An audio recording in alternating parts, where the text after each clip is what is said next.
Day 28. Confrontation. Maya Chen stood in front of her bathroom mirror, staring at her reflection. For the first time in 3 weeks, she was looking out through her own eyes. The operator had made a mistake. During routine maintenance of her vessel, it had temporarily reduced its control to reroute neural pathways. Just for a few seconds. Just enough. And Maya had seized those seconds. She couldn't move her body, couldn't speak, but she could see, could think. For the first time since the third night, she was aware. I'm still here, she realized. I'm not gone. The operator noticed immediately. Maya felt it surge back into control, wrapping around her consciousness like a fist. You should be asleep, it said, its voice resonating through their shared neurons. How are you awake? Maya didn't answer. Couldn't answer. But she pushed back, fighting for control of even the smallest movement. Her left pinky finger twitched. Impressive, the operator said. Most vessels are completely dormant by now. You have a strong will. Get out of my body, Maya thought with every fiber of her being. This is my body now. You're the guest. And soon you'll sleep again. You'll go back to the garden, and you'll stay there. No. The operator forced her head to turn away from the mirror, but not before Maya saw something that made her consciousness spike with horror. Her eyes. The pupils were wrong. Too large. Too dark. And beneath the surface she could see something moving. Shadows that shouldn't exist within human anatomy. What did you do to me? Maya demanded. Improved you. This body is stronger now. Faster, more efficient. You should be grateful. I'm not your tool. You were failing anyway. Your sleep disorder would have destroyed you eventually. We saved you. You killed me. You're still here, aren't you? Still thinking, still aware. We preserved you. The operator walked her body out of the bathroom, back into the dorm room. Priya's bed was empty. Priya was gone. Transformed. Part of the network now. How many? Maya thought. How many have you taken? In this city. 47 vessels. Globally. Thousands. Growing exponentially. Every vessel recruits more. Every insomniac is a potential host. Someone will stop you. Who? The authorities? They don't believe anything is wrong. The media? They think it's a mental health crisis. Your scientists? By the time they understand what's happening, we'll have millions of vessels. We'll be unstoppable. But Maya felt something the operator didn't. A crack in its certainty. It was spreading fast, yes, but it was also stretching thin. Every new vessel required resources, attention, control. The operator network was growing, but it was also becoming diffuse. You can't maintain control of millions of people, Maya realized. You're not that strong. The operator's response was sharp, almost defensive. We adapt.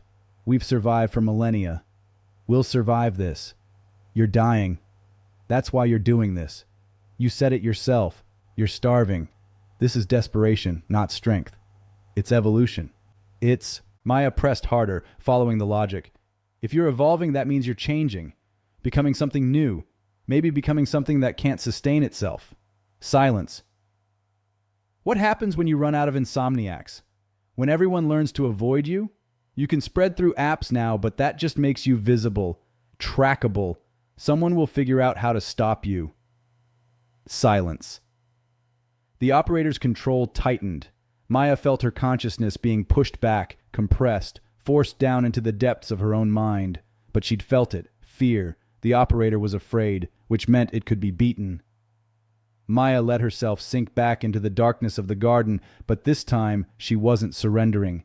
She was planning. Day 35. Collapse. Detective Martinez woke up on her kitchen floor. She was still herself. The app had failed. She didn't know why. Maybe her age, maybe her neural chemistry, maybe pure luck. But the transformation hadn't taken. She'd slept for 14 hours straight, and when she woke, she was alone in her head, but she remembered. Everything. She'd seen the garden. Felt the operator trying to compress her consciousness. Experienced the lullaby worming into her neurons. And she'd fought. Her police training had helped. Her experience with hostage negotiations, with crisis intervention, with maintaining mental clarity under stress, all of it had coalesced into a desperate resistance. She'd built walls in her mind, protected her core self, and when the operator tried to take root, she'd rejected it. The app was still running on the tablet. Martinez smashed it with a hammer. Then she called her captain. "I know you're going to think I'm crazy," she said, "but I need you to listen." Day 42. Resistance. The news broke on a Tuesday. Local police investigate mysterious sleep app linked to behavioral changes. The article was vague, citing privacy concerns and ongoing investigation, but it was enough. Suddenly, people were paying attention. Social media exploded with posts from people who'd noticed their friends changing. Reddit threads connected the dots. Tweets went viral. Slumberwell went from underground secret to public enemy in 48 hours, and the operator network felt it. Every vessel suddenly became aware of being watched, suspected. People who'd been functioning normally under operator control found themselves questioned, isolated, studied. The disguise that had worked so well in shadows failed in bright light. The network responded by trying to spread faster. Every vessel sent the app to everyone in their contacts. Saturation attack. If they could take enough people quickly enough, critical mass would be reached and resistance would become impossible. But the spread rate was slowing. People were warned, were cautious, were deleting messages without opening them. For the first time since the operators had learned to wear human bodies, they were failing.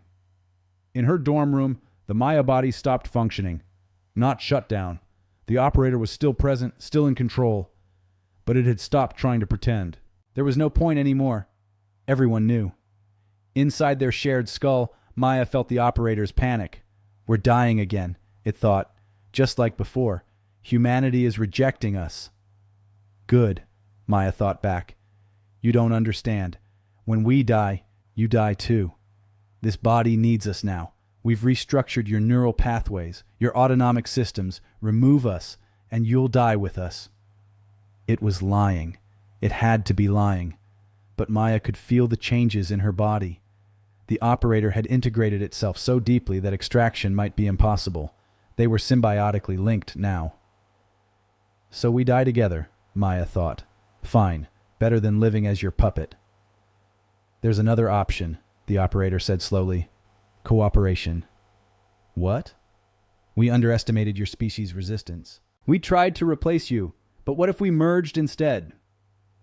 "True symbiosis. You retain conscious control. We provide the benefits: perfect sleep, enhanced cognition, freedom from anxiety. We exist as partners, not parasites." "You're just saying that because you're losing." "We're saying it because we're desperate, and so are you. Your body is compromised. You need us to survive. We need you to survive. Why not work together?" Maya considered. She didn't trust the operator, but she could feel her body deteriorating. Without the operator's maintenance, her neural pathways were misfiring. Her heart rate was erratic. Something was very wrong. How would it work? She thought carefully. "We reduce our control. You take primary pilot position. We handle automatic systems, sleep cycles, stress response, pain management. You live your life. We survive inside you. True symbiosis." "And when I want to recruit more people?" "You won't. We accept that we cannot spread this way. The app was a mistake. We grew too fast, too visibly. If we're to survive, it must be quietly. Generations, not months. We can wait. How do I know you're not lying?" "You don't, but what choice do you have?" Hashtag the Sandman's Lullaby. Finale. The complete ending. Epilogue. Garden, 6 months later. Maya Chen walked across campus, backpack slung over one shoulder, heading to her graduate program orientation. She'd been accepted to the clinical psychology PhD program. Ironically, she was specializing in sleep disorders. She looked normal, moved normal, was normal for the most part. But late at night, when she closed her eyes, she could still feel it. The operator, dormant but present, like a second heartbeat. It kept its promise. It didn't control her, didn't try to spread. It simply existed within her, maintaining the systems it had restructured, keeping her alive. In return, Maya gave it what it needed: the electrical patterns of her dreaming mind, just enough to sustain it, just enough to keep it from starving. She would never be fully human again. That ship had sailed the night she pressed start on Session 3. The operator had restructured too much, integrated too deeply. She was something else now. A hybrid, a compromise, a warning. Other vessels weren't so lucky. 47 people in Millbrook alone had been fully transformed before the story broke. When the operator network collapsed, starved of new hosts, unable to maintain control over exposed vessels, those bodies began to fail. The operators retreated into dormancy, but the damage was done. Neural pathways had been rewired incorrectly. Autonomic systems had been altered. Bodies needed maintenance their original consciousness couldn't provide. Maya visited them sometimes. They were in a special facility now. Not quite hospital, not quite prison. Medical staff monitored them around the clock. Some had recovered partial function. Many hadn't. Sam Ortiz was in a wheelchair. Her legs worked, technically, but her brain had forgotten how to operate them. She spent her days in physical therapy, relearning to walk like a toddler. Marcus Webb couldn't speak. The operator had restructured his language centers, and when it withdrew, it left holes. He communicated through a tablet, typing slowly with 2 fingers. Priya. Maya couldn't think about Priya. Dr. Reeves was one of the lucky ones. She'd retained enough consciousness during her transformation that when the operator withdrew, she could take back control. But she'd aged a decade in 6 weeks. Her hair had gone gray, her hands shook, and she never slept without medication now, terrified of what might come if she closed her eyes. Detective Martinez had become something of a hero. She'd survived the app, broken the story, exposed the network. But Maya saw her sometimes on campus, watching. Martinez knew what Maya was, knew she still carried an operator inside her. They'd made a deal, unspoken but clear. Maya would report any changes, any signs of the operator trying to spread again, any indication the symbiosis was failing. In return, Martinez wouldn't expose her, wouldn't lock her in the facility with the others. It was an uneasy truce. Maya's new dorm room, single occupancy, no more roommates, was quiet. She sat at her desk, laptop open, thesis notes scattered around her. She was writing about the Slumberwell incident, documenting it, analyzing it. Her clinical psychology training gave her a unique perspective. She understood both sides of the equation, the human drive for rest, the operator's drive for survival. Her paper would be controversial. She knew that. Most researchers were calling the operators parasites, invaders, predators. Maya's thesis argued they were victims too, a dying species making one last desperate adaptation. It wouldn't make her popular, but it was true. "You're defending us," the operator's voice whispered through her neurons. It rarely spoke now, but sometimes, late at night, it commented. "Why?" "I'm not defending you," Maya thought back. "I'm explaining you. There's a difference. Your species wants to exterminate us. My species wants to survive. So do you. That's not good or evil. It just is. We made mistakes." "Yes, you did." Silence. Then, "We were dying. For decades, we watched your species turn away from sleep, lights burning all night. Caffeine in every drink, screens in every room. You were destroying the very thing that sustained us. We were starving. What would you have done?" Not that, Maya thought. But even as she formed the words, she wondered, if she were dying, if her species were on the edge of extinction, would she really choose death over fighting back? The operator felt her doubt. "We could have communicated, asked for help. Instead, we invaded. We understand now. That was our failure, but we're learning. We can coexist. You and I prove that." "We're not coexisting. I'm your life support. You're my parasite. That's not partnership." "But you're alive. And so am I. Isn't that enough?" Maya didn't answer. She turned back to her laptop, typing notes, trying to focus on her research. But the operator's question lingered. 3 months later, Maya presented her thesis to her committee. Dr. Reeves was on the committee. The older woman listened to Maya's presentation with an unreadable expression. Maya analyzing the psychological drivers behind both human insomnia an operator adaptation, arguing for a model of mutual victimhood rather than predator-prey dynamics. When Maya finished, the room was silent. Finally, Dr. Reeves spoke. "That's a sympathetic reading of entities that destroyed 47 lives in this city alone. Care to defend it?" Maya met her former professor's eyes. "They're not entities. They're a species. And they didn't choose to become predators any more than we chose to become insomniac. Both sides were driven by desperation. So we should forgive them?" "I'm not saying forgive. I'm saying understand. If we want to prevent this from happening again, we need to understand why it happened. And the answer isn't because they were evil. It's because two species with incompatible survival needs collided, and nobody knew how to compromise." Another committee member, Dr. Okonkwo, leaned forward. "You're aware of your unique position here. You're studying a phenomenon you're still experiencing. How do we know your conclusions are your own and not influenced by the operator inside you?" "You don't," Maya said simply. "I can't prove my thoughts are entirely my own, but neither can you prove yours are. We're all influenced by our neurochemistry, our experiences, our biases. At least I'm aware of mine." The committee exchanged looks. Dr. Reeves said quietly, "You've changed, Maya. Not just physically. The way you think, the way you argue. You used to be more human?" Maya finished. "Maybe, but maybe that's what we need. Someone who can think from both perspectives. Someone who can build a bridge instead of a wall. Or maybe," Dr. Okonkwo said, "it's exactly what the operators want us to think, that we should accommodate them, accept them, let them spread slowly instead of quickly, a gentler extinction." "If I wanted to spread," Maya said, her voice hard, "I could.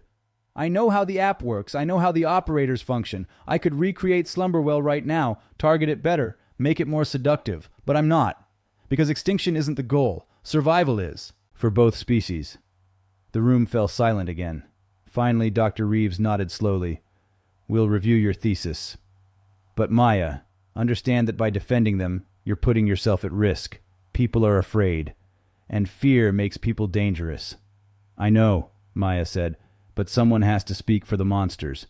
Otherwise, we become monsters ourselves." That night, Maya dreamed. In the dream, she stood in the garden. The real garden, not the networked consciousness, but an actual place, green and vast and peaceful. Flowers she couldn't name grew in impossible colors. The sky was the purple-black of deep twilight. She wasn't alone. Thousands of figures stood around her, not the compressed consciousnesses of the transformed victims. Those were gone, archived in darkness. These were different. Older, original. The operators, in their true form. They looked almost human. Tall and thin, with too many joints in their limbs, skin the color of old parchment. Their eyes were entirely black, but not evil. Just old, ancient, tired. One approached her. When it spoke, its voice was the lullaby, the same melody, the same cadence, but without words. "You speak for us," it said. "Why?" "Because nobody else will," Maya answered. "And because I understand.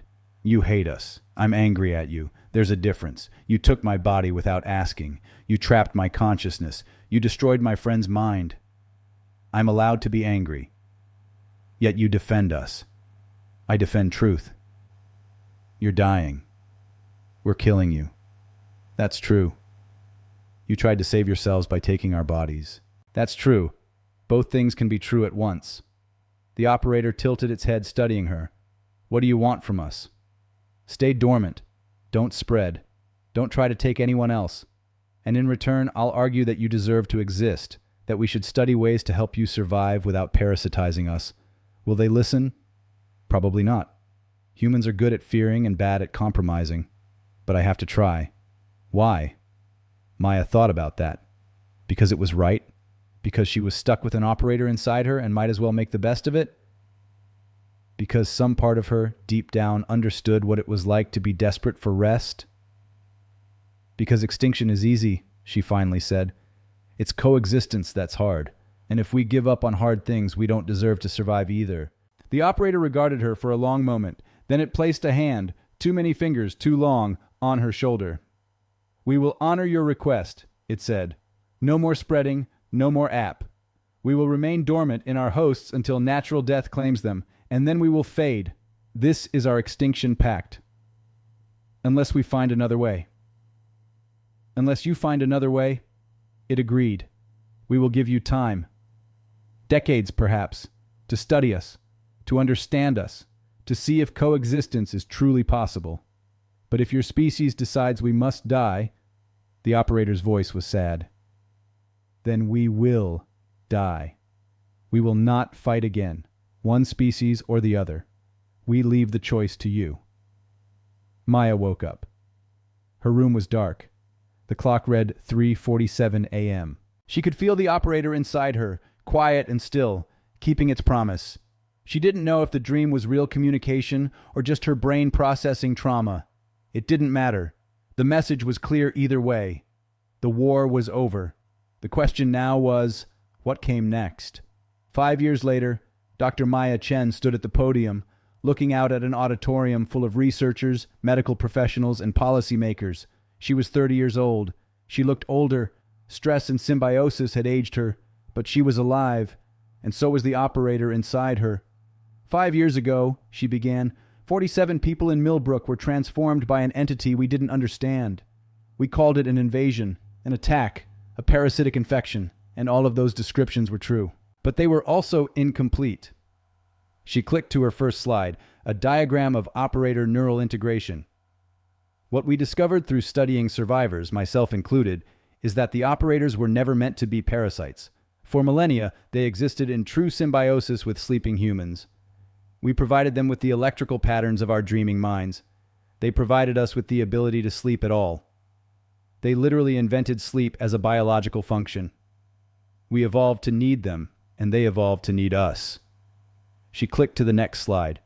Graphs showing the decline of operator populations over the last century.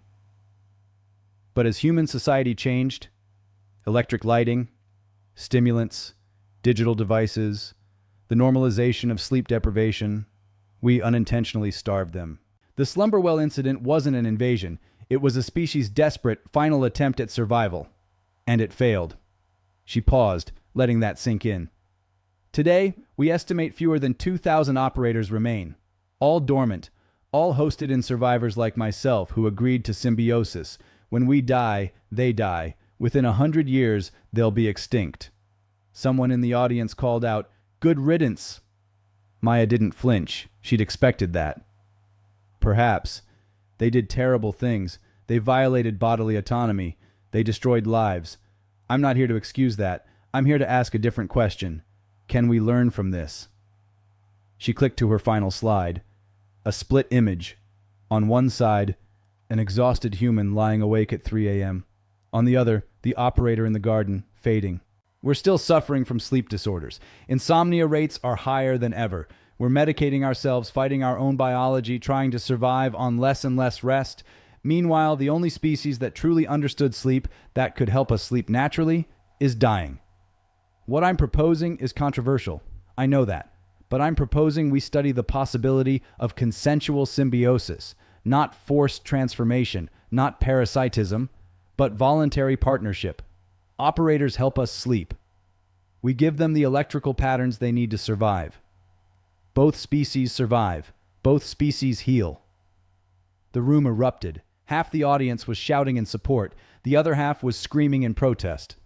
Maya stood at the podium, waiting for the noise to die down, knowing it might never happen. Dr. Reeves, in the front row, caught her eye. The older woman's expression was complicated, part pride, part sorrow, part fear. Maya had made her argument. Now it was up to humanity to decide. 10 years later, Maya Chen died at 45. Cancer, fast and merciless. By the time it was diagnosed, it was too late.